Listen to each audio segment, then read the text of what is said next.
Prej 14 njësive akademike që i ka Universiteti i Prishtinës, sa njësi akademike nxjerrin revista akademike? Paktën tani njësinë se nga veo në Fakultetin Filozofik është njëra nga revistat, e cila është në rrugë në barë për të indeksuar edhe në platformën Scopus. Prej 14 njësive, sa njësi nxjerrin revista akademike? Kjo është pyetja.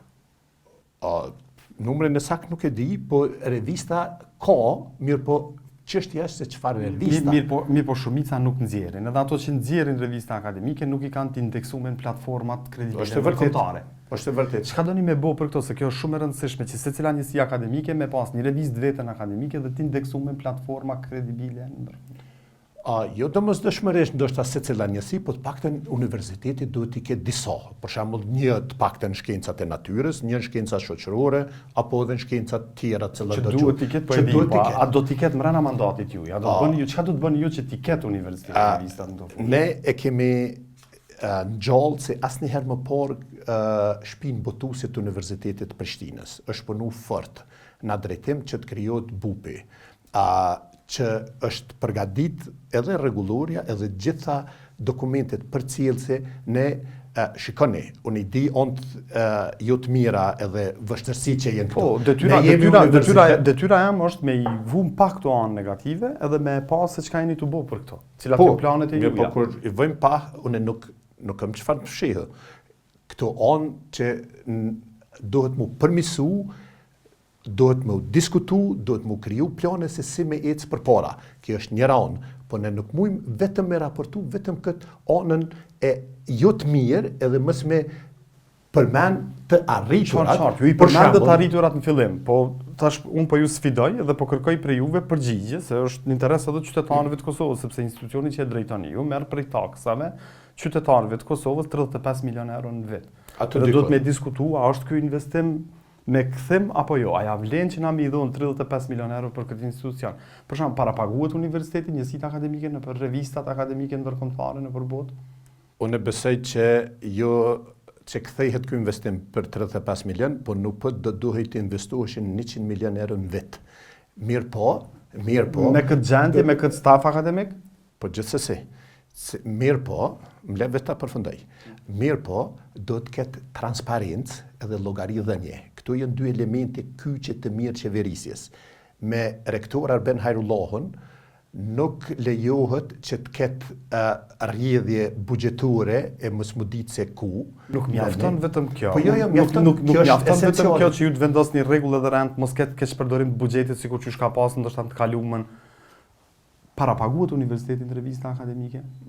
Për momentin ne jemi në negocim me platformën Scopus. Për shembull, po këtu kemi 25 vjet mas lufte. 25 vjet mas lufte mos më qenë para paguam revista akademike ndërkombëtare. Kjo nuk është e vërtetë e plotë, ndëgjë. Ne kemi një problem thelbësor se ajo është kompani private, shumë kumshe.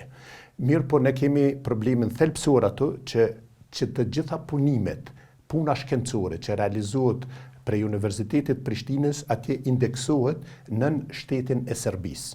Për shkak të mungesës të antarësimit Kosovës në Kombet Bashkuara. Aty po na pengoj ka Serbia, në rregull. Jo, nuk tërthorazi po, mirë po, çka na pengon Serbia për me rregullu bibliotekat e fakulteteve, njësive akademike të Universitetit Prishtinës?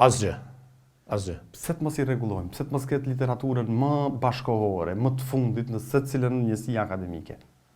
Pse të mos ketë për shembull kushte themelore për studentët në për këto?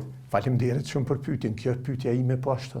Edhe që dje unë pranova një shkresë prej studentëve të Fakultetit Mjekësisë, ku shumë me të drejtë lajmërojnë për gjendjen jo të mirë në bibliotekën e Fakultetit Mjekësisë. Nuk ka tavolinat mjaftueshme, nuk ka karikat mjaftueshme që është këtë themelore, nuk ka internet ose herë ka, herë s'ka, kur ka funksionon shumë keq. Nuk ka kompjuter, nuk ka printer, nuk ka fotokopius, nuk ka...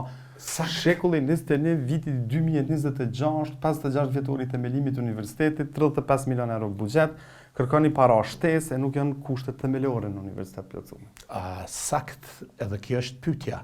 Andaj, gjitha këto që i përmeni ju çka nuk ka, vazhdojmë diskutojmë për këtë çka nuk ka, mund të flasim edhe për këtë se çfarë ka, edhe që për shembull këtë vit që e lam është u arrit edhe një patent prej një profesor dhe një studentit të Universitetit të Prishtinës, mirë po qëndrojmë këtu se çfarë Por s'ka. rastet e izolume çfarë nuk s'ka?